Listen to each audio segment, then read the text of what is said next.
Welcome to Board Game Binge, the place where we bring you bite-sized, bingeable board game content from across the industry.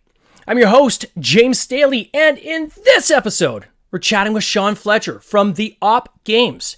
Sean is one of their exclusive designers and the key designer on Disney's Sorcerer's Arena Epic Alliances. Fletch, welcome to the binge. How you doing? I'm great. How are you? Oh, I'm doing great. It's so awesome to have you on here. Man, I think everybody knows about the Op, right? So there's a history there of Monopoly games and so forth and the different iterations of that and now getting into licensed properties. So it's really cool to have you on here as a designer and kind of talking about that.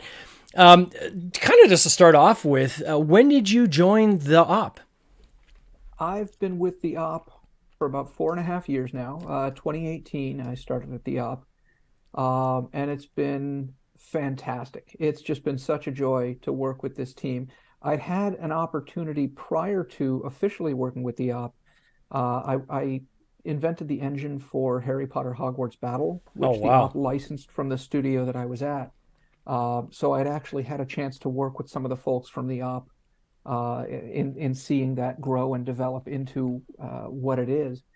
And so when the opportunity came up to join the team officially, it was kind of a no-brainer for me. It was a group that I'd seen a lot of passion from, that had some great games in the portfolio, and that really welcomed me when I came in to start.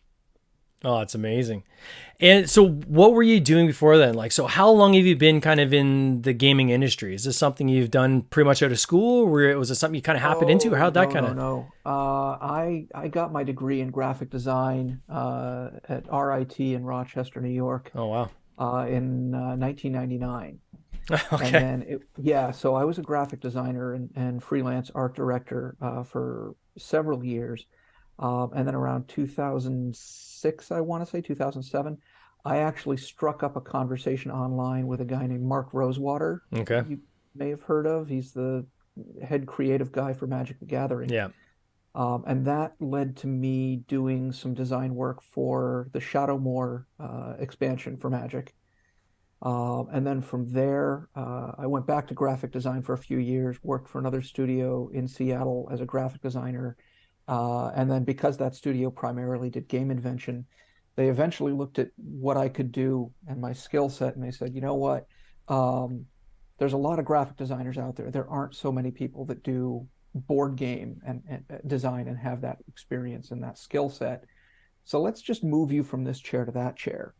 And so I did board game design largely for kids' games, but started to sort of shift into hobby games over the tenure of my duration there.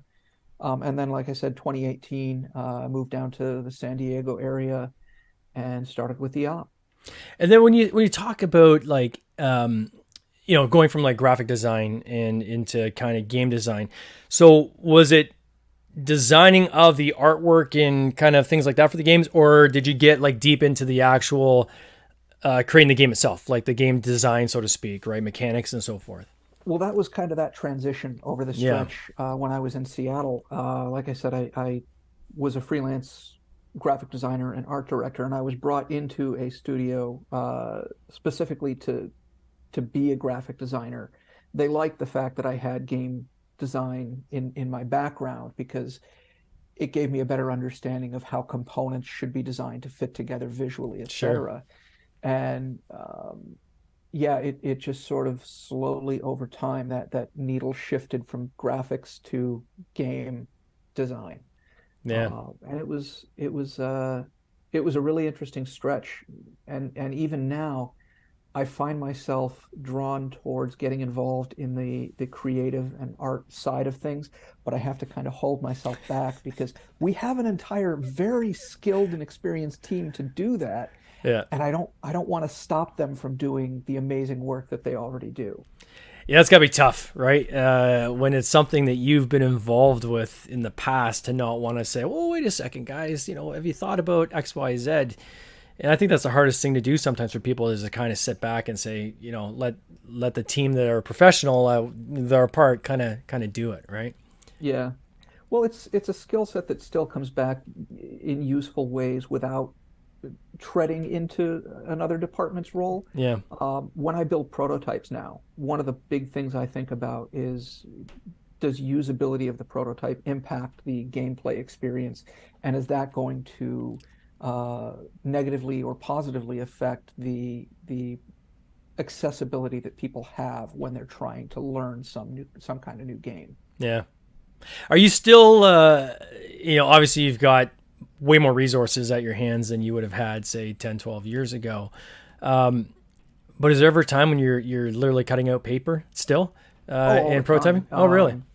And it's interesting because when the pandemic hit and all of the offices were closing in was it 20 early 2020, Yeah. um, there was a little bit of a scramble, people stopping in at the office to pick up, supplies of dice, and we've got bins of dice and timers and Sure. blank cards and things like that. But I started working from home, and without being at the office, a lot of it was, I've got a little printer here behind me, and I was printing off sheets of cardstock and cutting it out by hand and putting it in card sleeves so that everything was approximately the same. Yeah. And even then, I was building prototypes physically of games that I would then travel into the office, drop off on people's desks, and then sneak back out so that other people could come in, get the prototype off their desk, and then we would do video calls a lot like this, where I'd put my phone on a little tripod and we'd watch the board and tell people what we were doing. But yeah, that was all very, apart from the fact that it was all done over the web, it was all very low tech. How is the submission process for? I mean, you can say how much you're allowed to say, but Sure. um, in your role, is it mainly assignment based, where it's like, okay, I need you to create X, Y, Z for this, or is there an element of your role where you can bring ideas to the table, and say, hey, I had an idea for something, not sure what license we have that we would wrap this in, but here's an idea for kind of a cool mechanic or cool game idea. Like, how does that Yeah, balance work in your day to day work? it's very fluid, Mm, and it's the kind of thing where if we have a team of game designers here, game developers, and some of us have specialties. I work in the hobby hub. We've got somebody that works in the family and party games hub. Um, but we meet a couple of times a week, and if somebody says, you know what, I've got this idea I've been noodling on, this it's scratching an itch for me, and I gotta share this with everyone. We'll take a look at it, we'll kick the idea around, brainstorm with it, you know, debug it, whatever we have to do. And then we really look at it and say, is this a game that we can publish with a license, without a license? It's a really the team is a great place to incubate game ideas, sure. and we're not afraid to look from both directions as far as, like, is there a partner out there that we think would be a great, you know, game to work with, to put an IP with, or is there something that we're doing from scratch that's completely brand new? No, that's cool. And a lot of designers I talk to, myself included, have kind of like, for lack of a better word, like a drawer of game ideas that, Hmm. you kind of work on it, incubate it a bit, and then it's like, it's not quite there, not sure it fits here. I'll park that, I'll go on to something else. And then sometimes coming back to that and taking elements from that and then kind of plugging it onto some new concepts, new ideas. Do you guys do that? Do you go back to some prior concepts you had maybe Absolutely. started developing but didn't necessarily fully execute? Yeah. Absolutely. Pat Marino, who is my boss here at the company whom I work with, Yeah.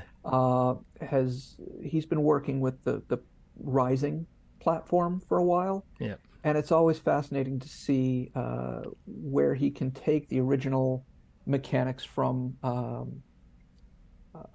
Thanos Rising, which was developed at the op before I even joined.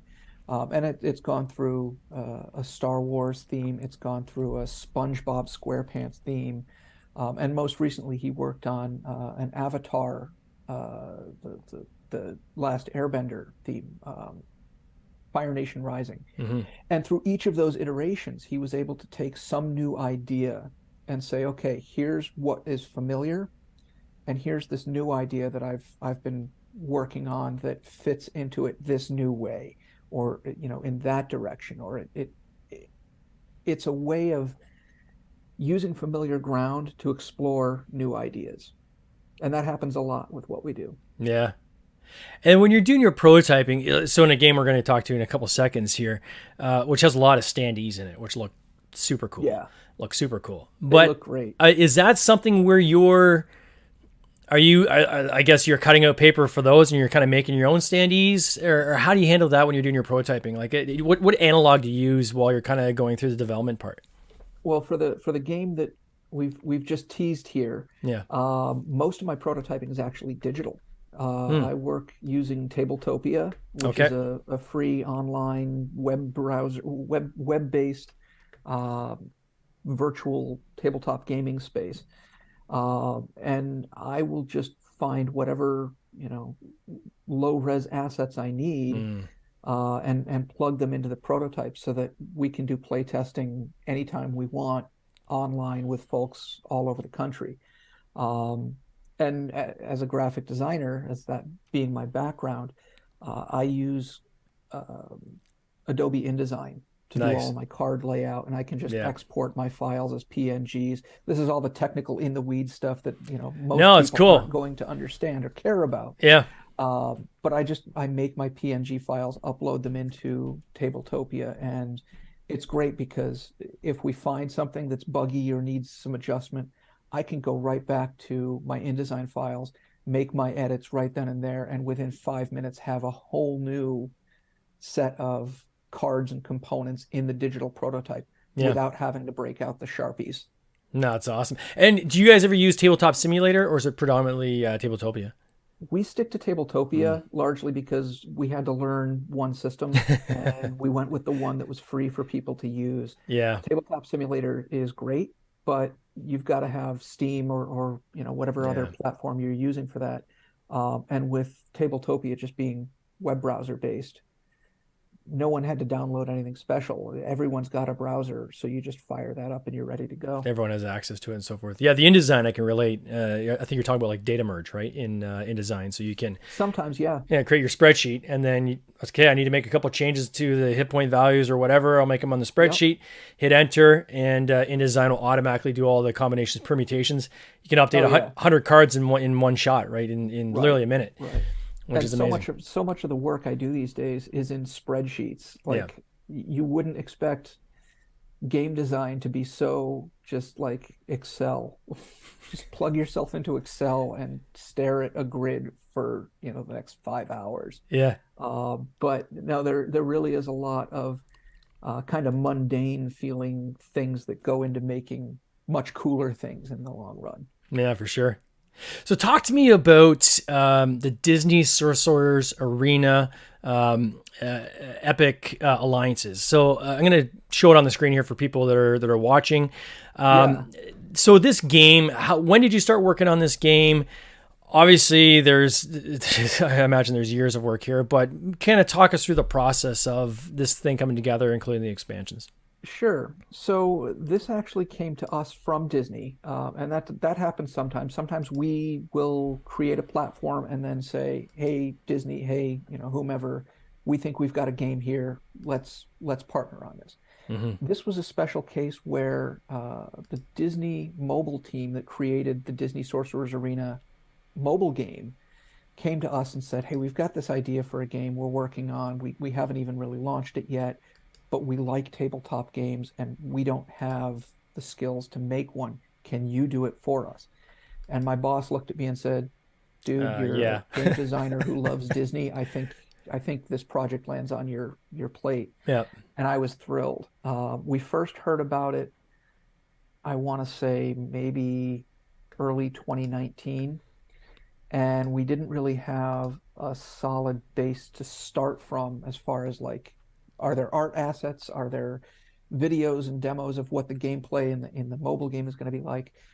We started right as the pandemic kicked in and all the lockdowns were happening.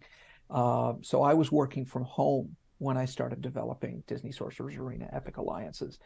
And the process really was a matter of learning to play the mobile game and then deconstructing it to find what are the things that are going to translate well to tabletop? What are the things that make this game so sticky so that I want to keep coming back and playing it? Yeah. What are the things that we can do with tabletop that they couldn't do with mobile and vice versa? And how do we create something that feels very loyal to the spirit of the mobile game, but also is a whole new experience on the tabletop?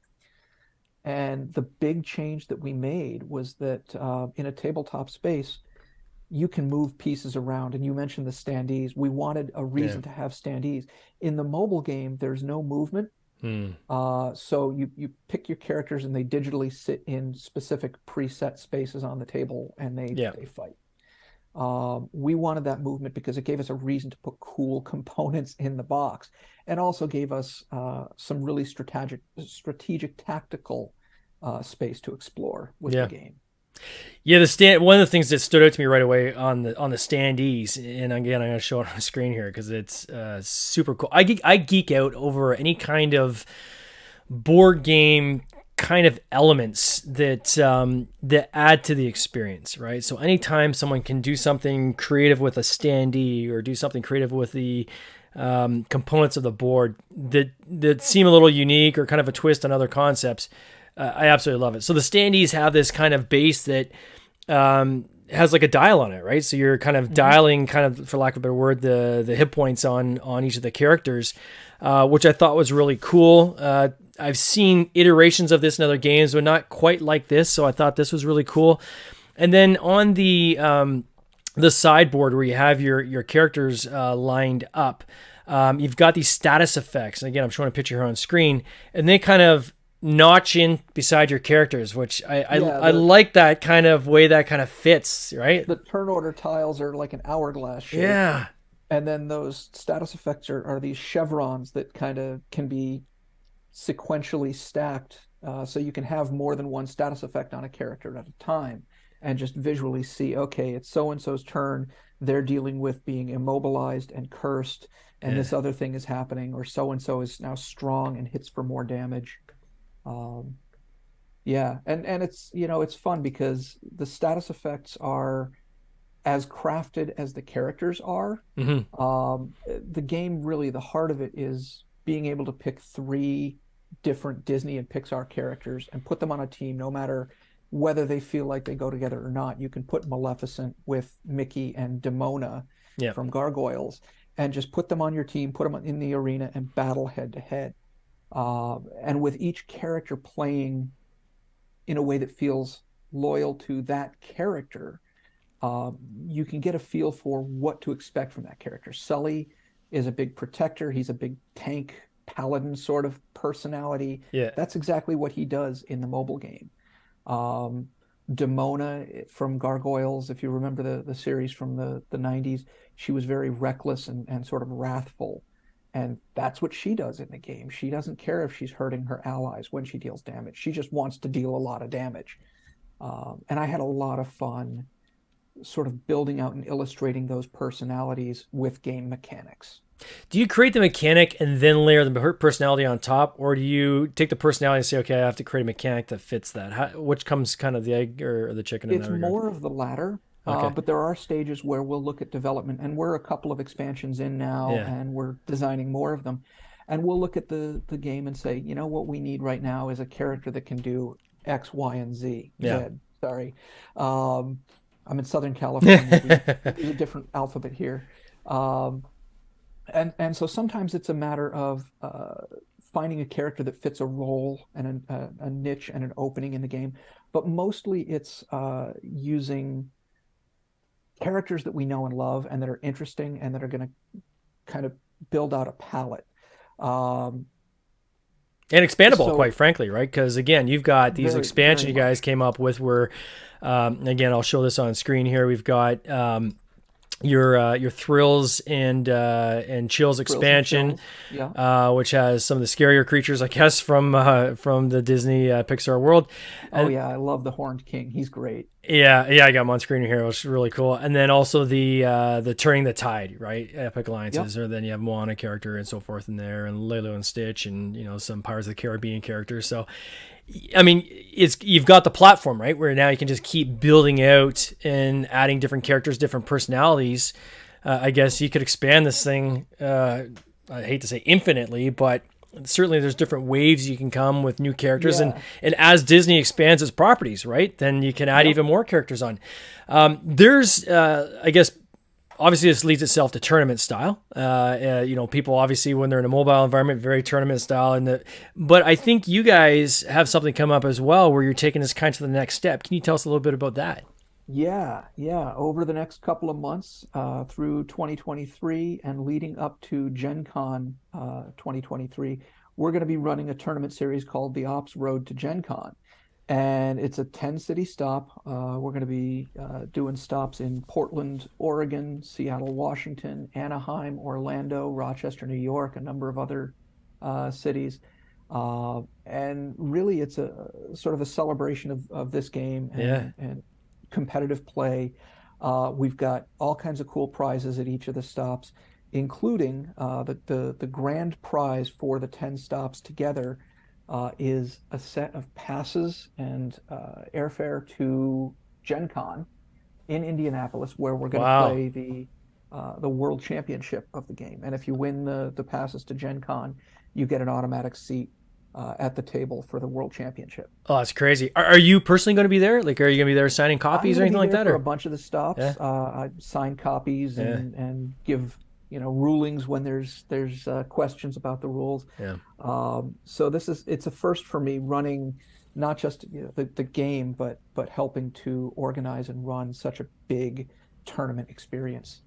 It's got to be so exciting for you, to be part of It's everything from like the iteration, the ideation of this, all the way through to now when you have something that huge, right? To be kind of part of it on a larger scale too, and part of the rollout. It's just got to be exciting for you, I guess. Eh? Yeah, oh, it's thrilling and terrifying all at once. And then that's on a large scale, but talking about like even back to small scale, because I'm sure you're constantly developing for the op, right? How do you do your play testing now? Is it still post COVID still kind of in a digital format, or do you have any local game groups that you even are part of? For my game, I've stuck largely to digital playtesting. We're able to reach out to playtesters all over the place rather than just the greater San Diego area. Sure. And it allows us to set up games whenever players are available. So if you go onto our Discord channel and you're a playtester, you've got access to the playtesting forums there. You can just say, "Hey, I'm available on Thursday night from this time to that time. Who's up for a game?" And people will jump in and you'll play your games and you fill out your form afterwards and submit it to me. And I get all this data that I can use to, both quantitatively and Yeah. qualitatively look at characters and say, oh, they need a little more of this, they need a little less of that, and we need to change the victory point value of this one or the hit point value of that one. And it's been great that way. Oh, that's cool. And are you a participant in that, or is it more kind of almost like blind play testing, and you're behind the kind of the glass, so to speak? For the sheer number of play tests that we do, Disney Sorcerers Arena Epic Alliances, we've had somewhere in the range of 300 games played Wow. for play testing purposes, and that's multiple expansions included. Sure. I can't play in 300 of them, so I rely on my playtesters to play the game at a high level and then give me notes and feedback. Yeah. And I'll jump into forums on Discord with them and just chat for sometimes hours. Don't tell my boss. Yeah. Um, but like it's been great working with the playtesting community that way. Yeah. Well, Sean, I want to wish you all the best for this tournament coming up. It sounds very exciting. I hope to see you guys at Gen Con. For people that want to check out this game and the other games and expansions you guys are working on, they can go to theop.games. All the Yep. information is there. And then where, lastly, can they find out more about the tournament? Well, the Games is the place to go. Okay. We'll be making even more announcements soon to really give some more really cool details about that series. But you can follow us on social at at the op.games, or sorry, at the op games, and there'll be announcements over the next few months to fill you in more on that. Well, that's awesome. All right, my friend. I hope to see you there. You take care. All right, Cheers. you too. This has been an episode of the Board Game Binge podcast, hosted by James Staley, produced by James Staley and Mike Bruner, with original music by Nick Smith.